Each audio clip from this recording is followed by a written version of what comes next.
Hi there, my name is Sam and I'm a homebody at heart. I like sharing all the hobbies I like doing from the comforts of my own home, like baking, gardening, and home decorating. And with Halloween just around the corner, it's the perfect time to make these Halloween-inspired cake bites.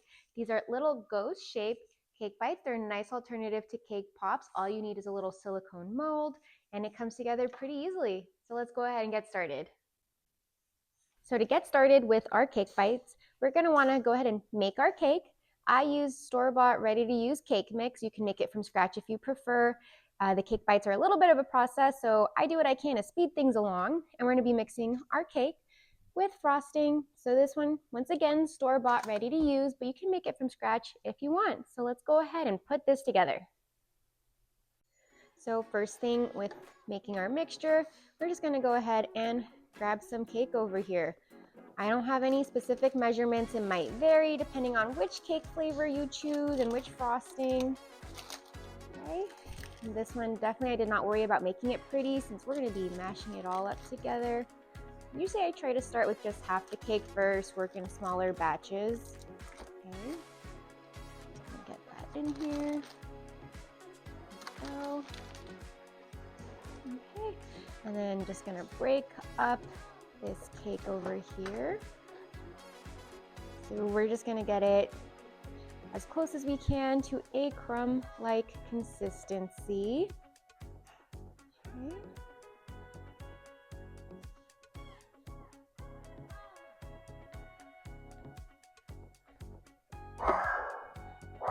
Okay.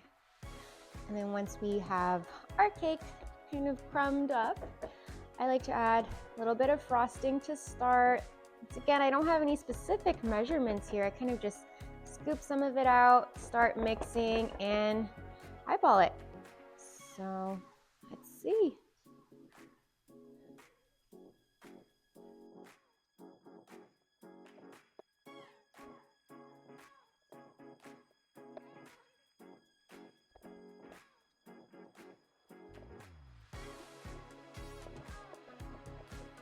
So kind of just go ahead and figure it out based on what looks good to you. So I like it almost like a dough-like consistency where it holds its shape and does not fall apart and is super sandy. So you might just have to play around with how much frosting and cake ratio that you have here. This is a good start for us. Now that our cake mix is done, we're ready to actually put together these cake bites. So I'm actually using some white candy melts. You can use white chocolate if you'd like. I just find the candy melts melt a little more easily, less risk of burning them. And they also set a little more quickly too. So we may need to add some more, but for now, with my melted candy melts, I'm just gonna make sure this is nice and smooth. I'm gonna glob that in here just to start and spread it out. We're gonna wanna make sure this is fully filled up, get all the little nooks and crannies here of our shape. There we go.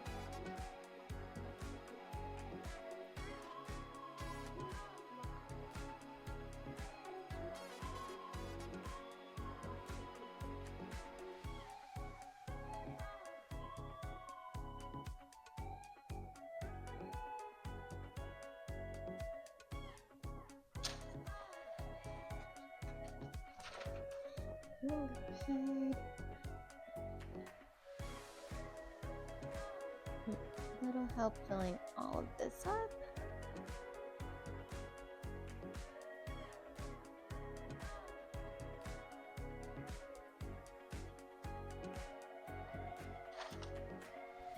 Got a little tiny baking brush here. I'm gonna have that help me get it all the way up to the edges.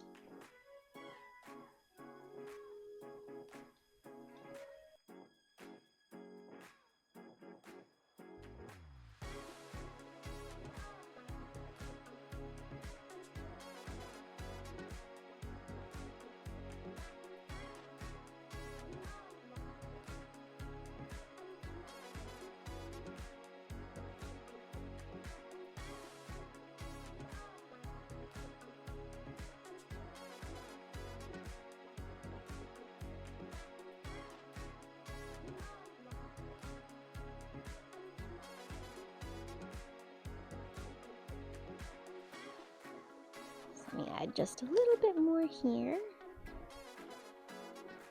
Just a touch.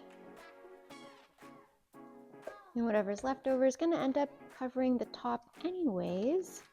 You can just remelt for later. Okay.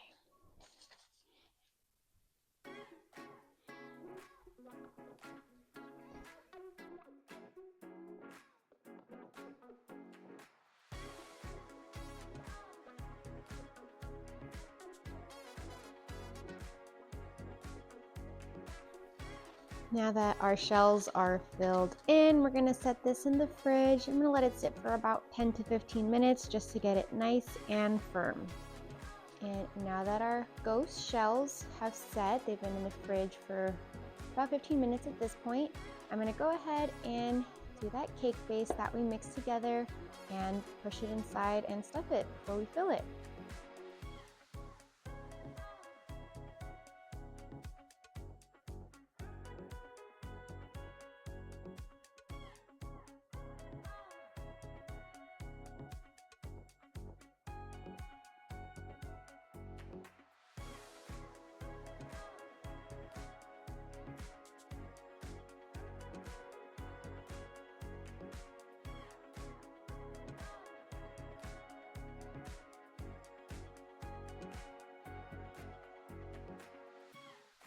Okay, now that all the cake's been filled into our shells, we can work on sealing them. So I'm back with my candy melts. Just gonna put a little on the top here.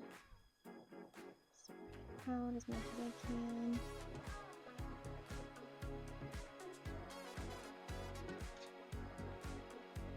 Just gonna seal it in, cover all the edges. I don't want to do the chocolate too thick where it's too difficult to bite through.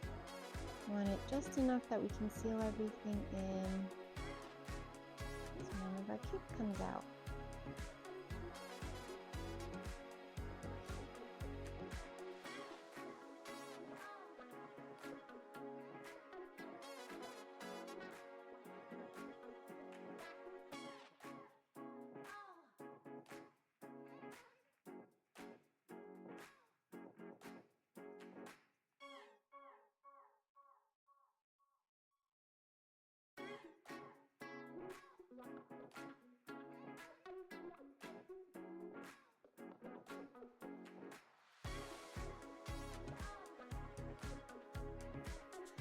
Now that everything's been evenly covered, looks sealed in, we're going to go back in the fridge for another 10 to 15 minutes.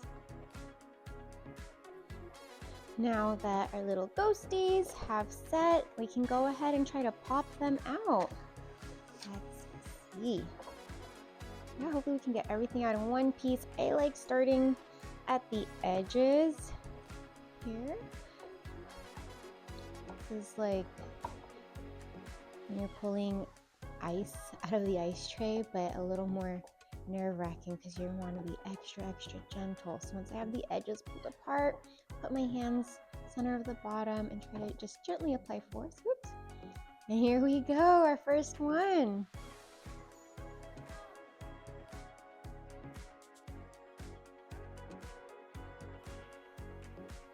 Okay, here we go. Yeah, I think everyone came out pretty good. We can get these packaged up, ready to eat. They do have little faces here. I could put a little icing, but to be honest, I don't know if I trust myself to do it nicely. I might just leave it just like this. But here's our cute little chocolate ghost pops.